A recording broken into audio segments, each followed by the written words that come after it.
দেশের ভবিষ্যৎ উন্নয়ন, রাজনৈতিক স্থিতিশীলতা ও পুনর্গঠনের লক্ষ্য নিয়ে দেশ গড়ার পরিকল্পনা শীর্ষক কর্মসূচি পালন করছে বিএনপি। এর অংশ হিসেবে সকালে রাজধানী কৃষিবিদ ইনস্টিটিউট মিলনায়তনে এক অনুষ্ঠানের আয়োজন করা হয়। বিএনপির জ্যেষ্ঠ যুগ্ম মহাসচিব অ্যাডভোকেট রুহুল কবির রিজভীর সভাপতিত্বে অনুষ্ঠানের উদ্বোধন করেন বিএনপির জাতীয় স্থায়ী কমিটির সদস্য মির্জা আব্বাস।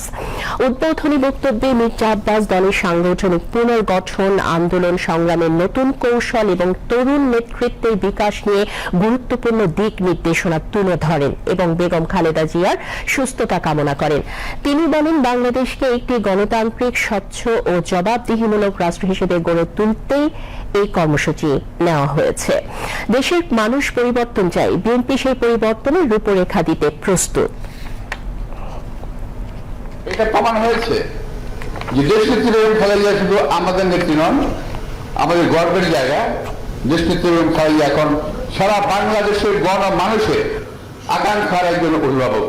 এই পর্যন্ত আমি দেখি নাই কোন নেত্রীর জন্য, কোন নেতার জন্য এত দোয়া হয়েছে দেশব্যাপী।